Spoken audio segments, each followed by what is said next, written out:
I fear thee, ancient mariner, I fear thy skinny hand. Thou art long and lank and brown, as in the red sea sand. I fear thee in thy glittering eye, and thy skinny hand so brown. Fear not, thou wedding guest, this body drop not down. Alone, alone, all alone, alone on a wide, wide sea. And never a saint took pity on my soul in agony. The many men so beautiful, and they all dead did lie, and a thousand tiny things lived on, and so did I. I looked upon the rotting sea and drew my eyes away. I looked upon the rotting deck and where the dead men lay. I looked to heaven and tried to pray, but or ever a prayer had gushed, a wicked whisper came and made my heart as dry as dust. I closed my lids and kept them closed, and the balls like pulses beat. For the sky and the sea and the sea and the sky lay like a load on my weary eye, and the dead were at my feet. The cold sweat melted from their limbs, nor wrought or reeked did they.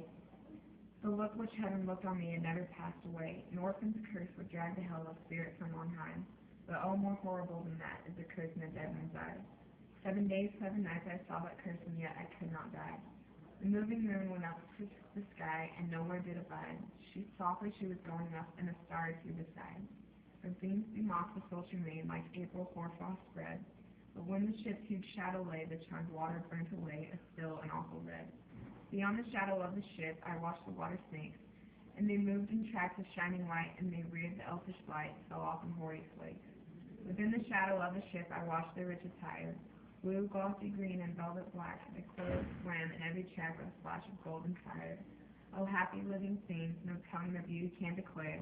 A spring of love gushed from my heart, and I blessed them unaware. Sure, my kind saint took pity on me, and I blessed them unaware. The self-same moment I could pray, and from my neck so free, the albatross fell off like lead into the sea. O sleep, it is a gentle thing, beloved from pole to pole. To Mary Queen the praise be given. She sent a gentle sleep from heaven and poured into my soul. That the silly buckets on the deck that had so long remained, I dreamt that they were filled with dew, and when I awoke, it rained. My lips were wet, my throat was cold, my garments were all dank. Sure, I had drunken in my dreams, and still my body drank. I moved and could not feel my limbs. I was so light, almost. I thought that I had died in sleep and was a blessed ghost. As soon I heard the roaring wind, it did not come near, but with its sound it shook the sails that were so thin and fierce. The upper air burst into light, and 100 fireflies sheen. To and fro they were hurried about, and to and fro, and in and out the land stars danced between. And the coming wind did roar more loud, and the sails did sigh like sedge, and the rain poured down from one black cloud. The moon was at its edge. The thick black cloud was hushed and still. The moon was at its side, like water shot from some high crag. The lightning fell with never a jag, a river steep and wide. The loud wind never reached the ship, yet now the ship moved on. Beneath the lightning and the moon, the dead men gave a groan. They groaned, they stirred, they all uprose, nor spake nor moved their eyes. It had been strange, even in a dream, to have seen those dead men rise. The helmsman steered, the ship moved on, yet never a breeze up blew. The mariners all again worked the ropes, where they were wont to do. They raised their limbs like lifeless tools. They were a ghastly crew. The body of my brother son stood by me, knee to knee. The body and I pulled at one rope, but he said not to me. I fear thee, ancient mariner, be calm, thou wedding guest.